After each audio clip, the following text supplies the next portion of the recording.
Selamat datang di channel saya Serangga Gatal. Jangan lupa di subrek, like and share.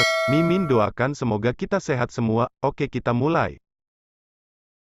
Sejak awal kehidupan Guanzu, dia berjuang untuk menemukan jalan yang lebih tinggi daripada jalan menuju surga.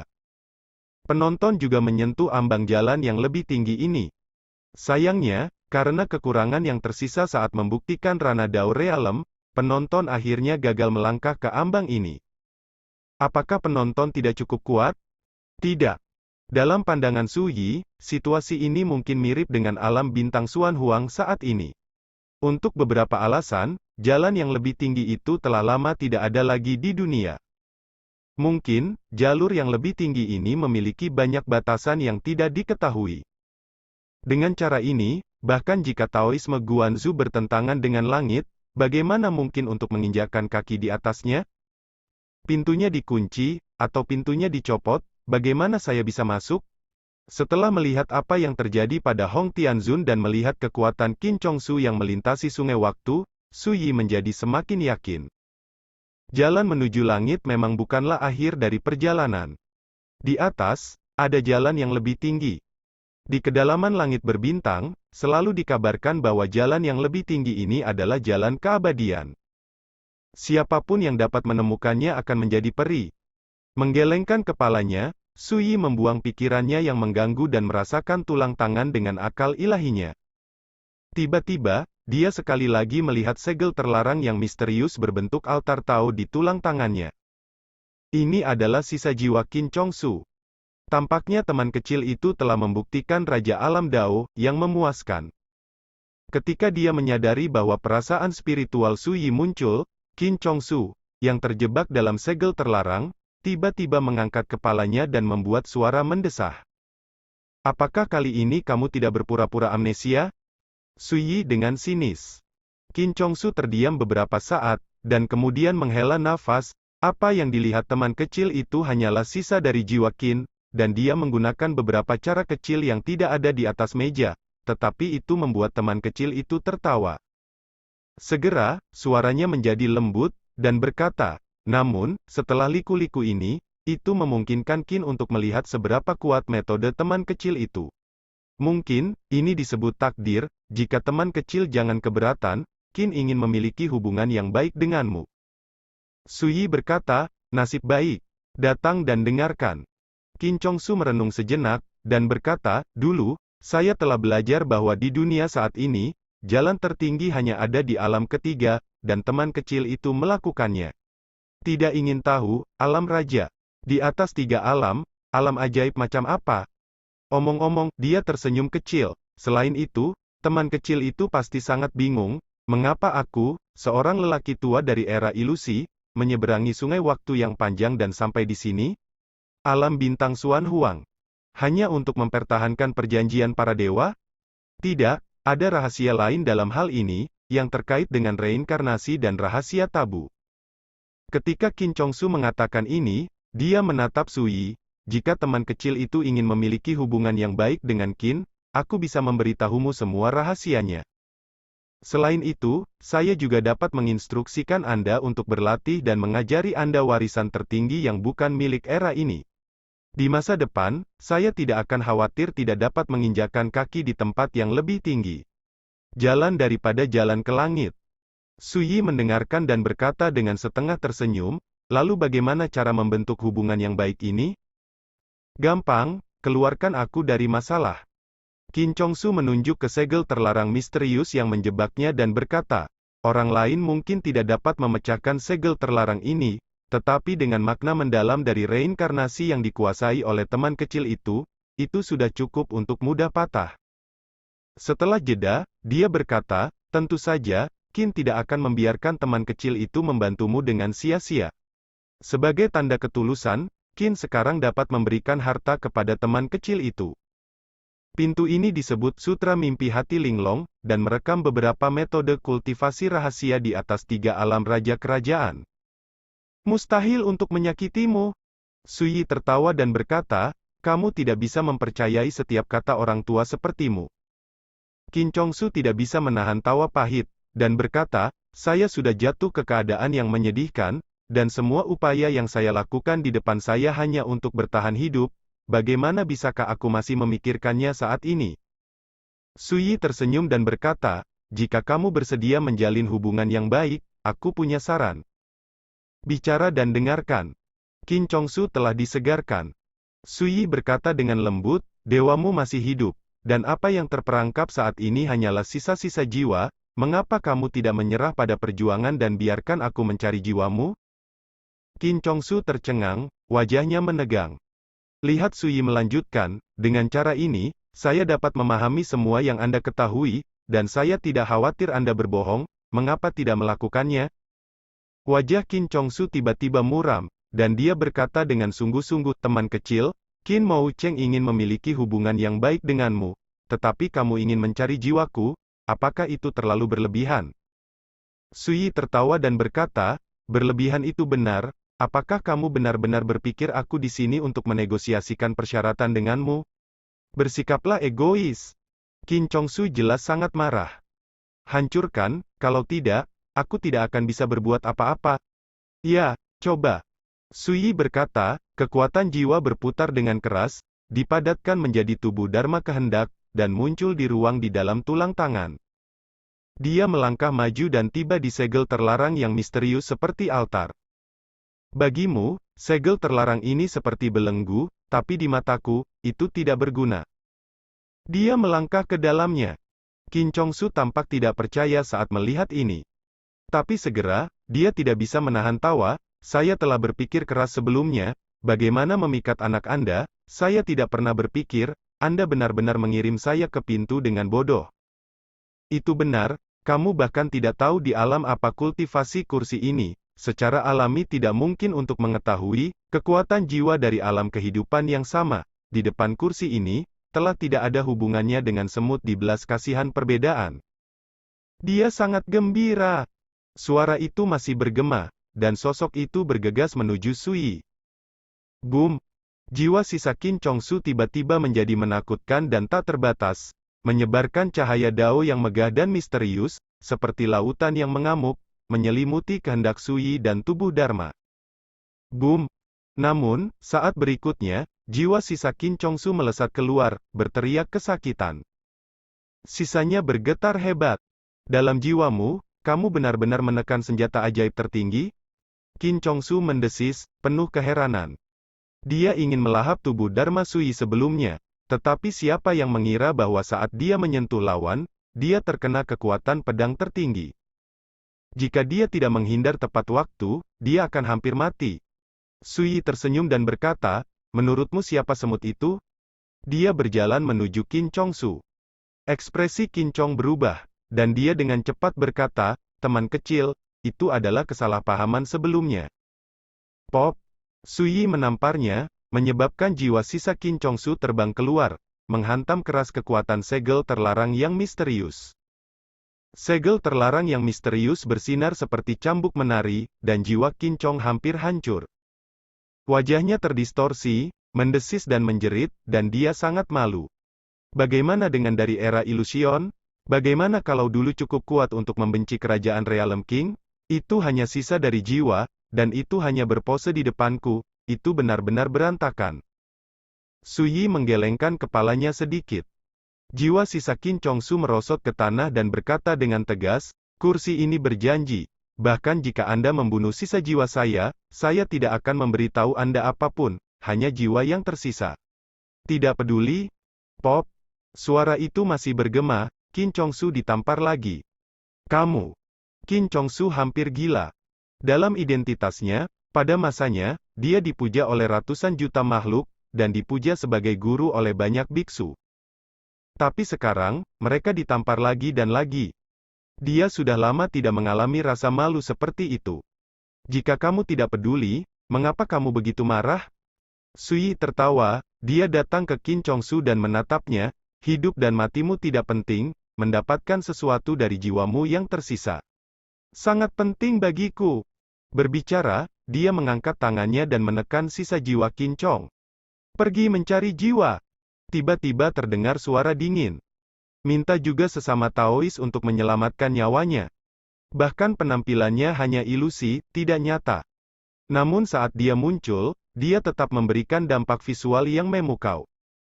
Ini seperti menyaksikan peri yang turun ke bumi, tidak memakan kembang api manusia, penuh dengan ether dan terlepas. Kamu perempuan jalang? Kincong ketakutan dan marah, seolah tidak percaya. Suyi segera melihat bahwa sosok kabur seperti mimpi ini adalah tanda keinginan. Jelas itu ditinggalkan oleh wanita misterius bernama Lo Yao. Kenapa mempertahankan dia? Suyi sedikit mengernyit. Kemauan Luo Yao menjelaskan, dia bisa bertindak sebagai jangkar dan memainkan peran besar ketika aku pergi ke era fantasi di masa depan. Begitulah. Suyi mengerti. Luo Yao misterius ini, alasan mengapa dia memenjarakan sisa jiwa Qin Chongsu dengan tulang tangannya sendiri, adalah untuk pergi ke era fantasi di masa depan.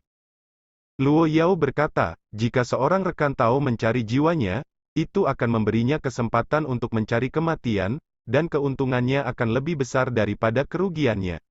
Dan selama dia terjebak dalam larangan ini penjara yang telah saya dirikan, dia akan menjadi tidak mungkin untuk bunuh diri. Pelacur, kursi ini pasti tidak akan membiarkanmu melakukannya. Qin Chongsu mengutuk dan wajahnya sangat jelek.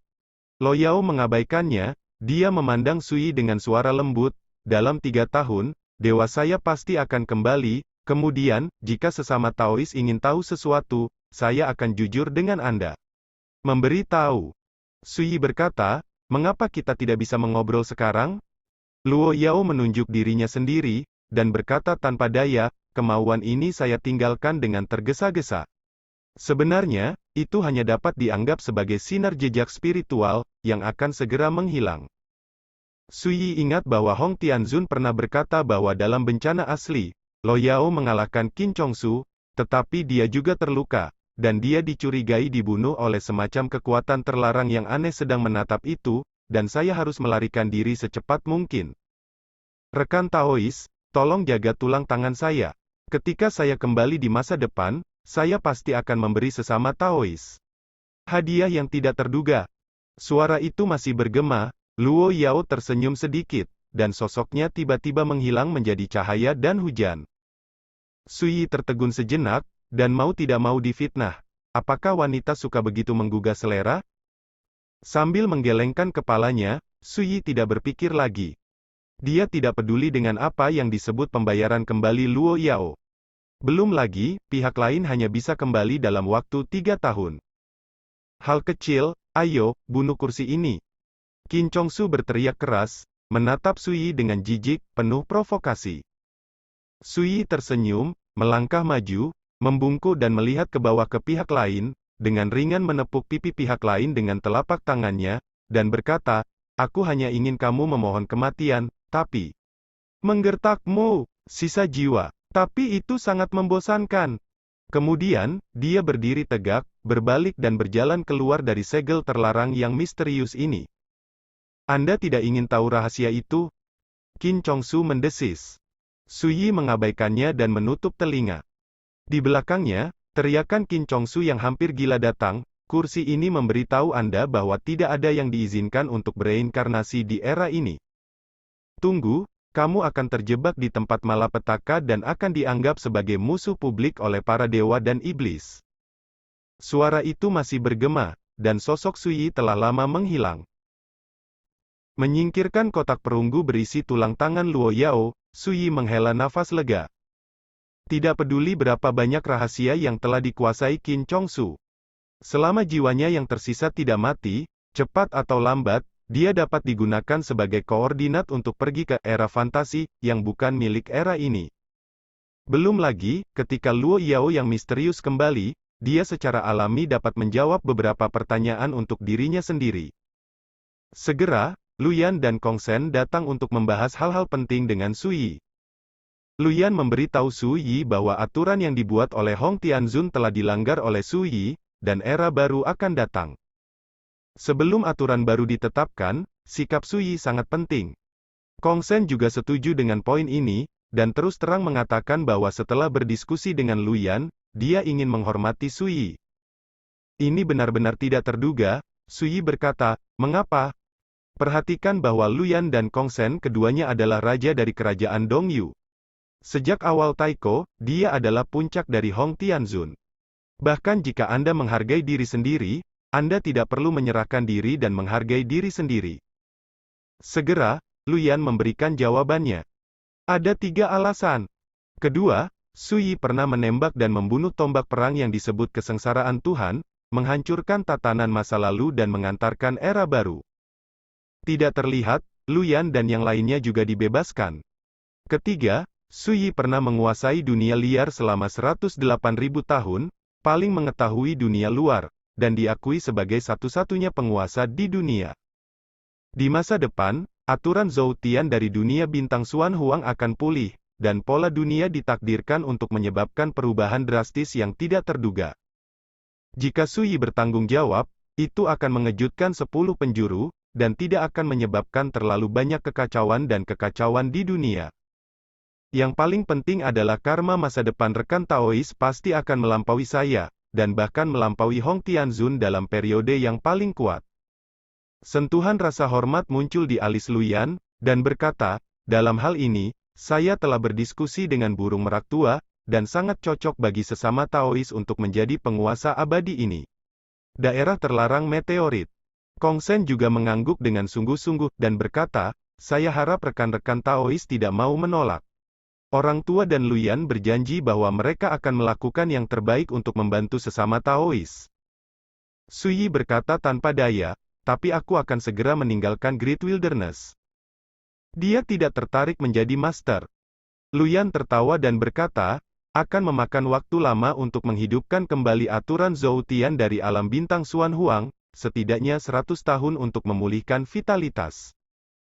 Selama periode waktu ini, bahkan jika tidak ada Taois yang bertanggung jawab, dengan kekuatan saya dan burung merak tua, selama tidak ada perubahan drastis seperti bencana di awal, saya pikir saya bisa menangani semua kecelakaan. Setelah jeda, dia berkata, dengan kata lain, sesama Taois dapat melakukan hal mereka sendiri dan tidak perlu memperhatikan hal-hal sepele lainnya. Merak tua dan saya pasti akan membantu Anda. Setelah mengatakan itu, dia dan Kong Sen membungkuk kepada Sui dan berkata dengan sungguh-sungguh, saya juga meminta sesama Taois untuk dipenuhi. Jangan menolak. Sui. Semua sudah dikatakan dan dilakukan, bagaimana saya bisa menolak? Setelah berpikir sejenak, dia berkata, saya dapat menyetujui masalah ini. Saya hanya memiliki satu permintaan. Sebelum saya meninggalkan Great Wilderness, buatlah seperangkat aturan dan peraturan yang memuaskan saya.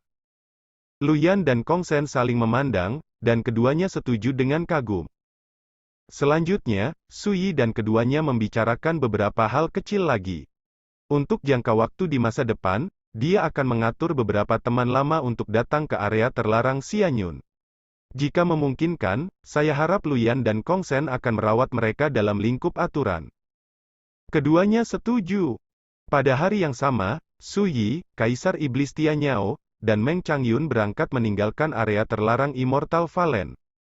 Di luar area terlarang air terjun abadi. Baru-baru ini, ada banyak biksu dari seluruh dunia. Tidak ada kekurangan dari beberapa pembangkit tenaga listrik top. Seperti Jiuji Suandu, Xiao Sitian, Bliss Demon Land, Del. Sudah lebih dari setahun sejak Master Su memasuki zona terlarang air terjun abadi, dan sejauh ini belum ada berita, dan saya tidak tahu apakah penglihatan luar biasa yang muncul di dunia liar belum lama ini terkait dengan Master Su. Terkait, saya mengirim patriark untuk mengatakan bahwa di dunia sekarang ini, hanya sosok mistis seperti Master Su yang memiliki kemampuan untuk menyebabkan penglihatan luar biasa seperti itu. Yang lain sama sekali tidak memenuhi syarat. Ya, saya mengirim barang-barang antik itu juga untuk mengatakan bahwa di masa depan, dunia liar kemungkinan besar akan mengantarkan era baru, dan bahkan keberadaan raja kerajaan akan lahir. Orang-orang membicarakannya. Tiba-tiba, 3 sosok berjalan keluar dari pintu masuk area terlarang Xianyun. Dia dipimpin oleh seorang pria muda berjubah hijau, dengan tangan di belakang, dan dia keluar dari debu dengan acuh tak acuh. Di sampingnya, ada seorang wanita berbaju merah, dengan kecantikan yang tiada taraf. Dan seorang lelaki tua berjubah abu-abu mengikuti di belakang keduanya. Saat ketiganya muncul, mereka langsung menarik perhatian semua orang yang hadir. Tuan Su. Seseorang berteriak kegirangan. Ladang mendidih dan orang banyak riuh. Setelah selang 1 tahun, raksasa kendo mistis kembali dari daerah terlarang air terjun abadi. Sepertinya hidup dan matiku mempengaruhi hati banyak orang. Suyi berkata pada dirinya sendiri. Sulit untuk diperhatikan. Meng Changyun menghela nafas, apa yang dikatakan teman Tao itu sangat benar, mengingat kembali ke awal, Tuan Guanzu. Dia sedang memikirkan kata-katanya, berniat untuk menunjukkan keterampilan sanjungannya yang luar biasa, tetapi terganggu oleh Suyi yang melambai. Oke, saatnya untuk kembali. Setelah mengatakan itu, dia pergi. Kaisar Iblis Tianyao dan Meng Changyun mengikuti. Aura 3 orang ditekan di bawah ranah Raja Kerajaan, sehingga mereka dapat menghindari penolakan dan serangan balik oleh kekuatan aturan Zhou Tian. Pada hari yang sama, berita tentang kembalinya Suyi dari area terlarang air terjun abadi menyebar ke seluruh dunia, menyebabkan sensasi yang luar biasa. 3 hari kemudian, sebagai kepala sekolah Taixuan Dongtian, Suyi mengundang sekelompok barang antik tua dari Great Wilderness Realm untuk menjadi tamu di Taixuan Dongtian. Peng Zhu dari Jiuji Xuandu, Dewa Buddha Xiaoxi Tianyanxin, pelahap tua Akademi Tianxuan, dan barang antik tua lainnya semuanya bersedia menghadiri janji temu. Pertemuan ini, pada tahun-tahun yang panjang dari generasi selanjutnya, disebut Taixuan Xianhui.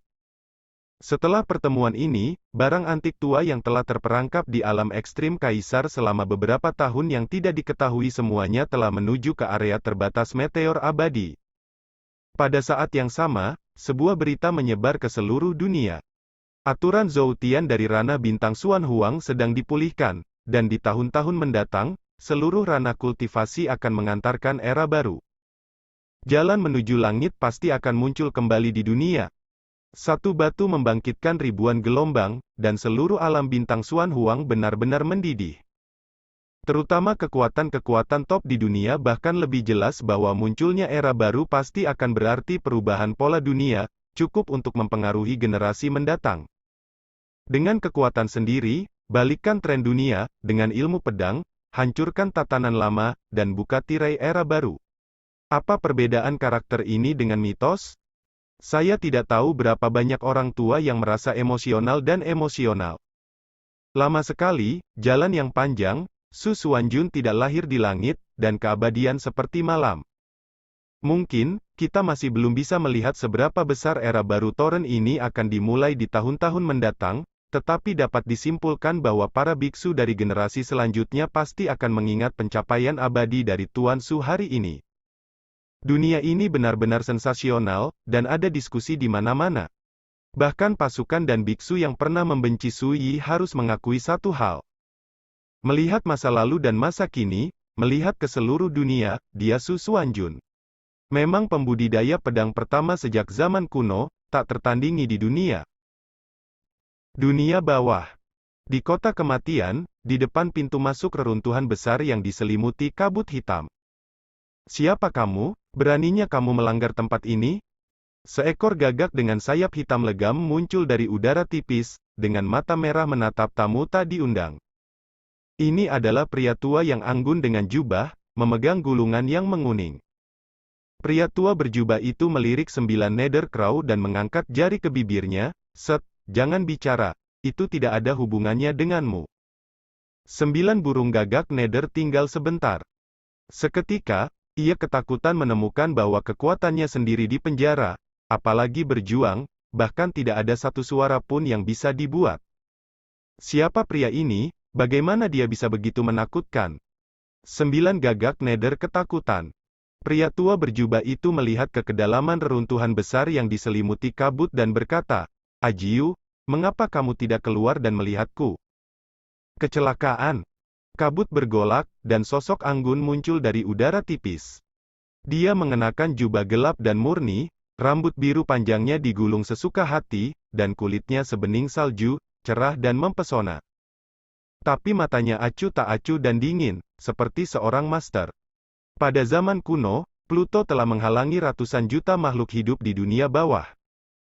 Pria tua berjubah itu tersenyum hangat dan berkata, Ajiu, kepala sekolah menyuruhku untuk menjemputmu. Orang tua itu memiliki wajah yang baik dan suara yang baik. Ya, Pluto bergidik. Sekian dulu update-annya, tunggu lanjutannya di channel saya Serangga Gatal, di subscribe ya guys. Terima kasih.